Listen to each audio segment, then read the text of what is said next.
হাবিব সাল্লাল্লাহু আলাইহি ওয়াসাল্লাম সব সময় হোল দ্য ডে লং, সারাটা দিন আল্লাহর তাসবিহ পড়তেন, জিকির করতেন, প্রতিদিন 100 বারেরও বেশি ইস্তিগফার করতেন।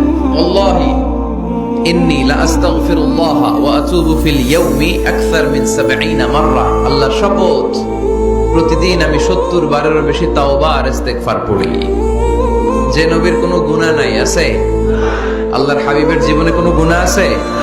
তিনি নিষ্পাপ, নিষ্কলুষ, তিনি 70 বারের বেশি ইস্তিগফার করতেন। আমরা পড়ি না।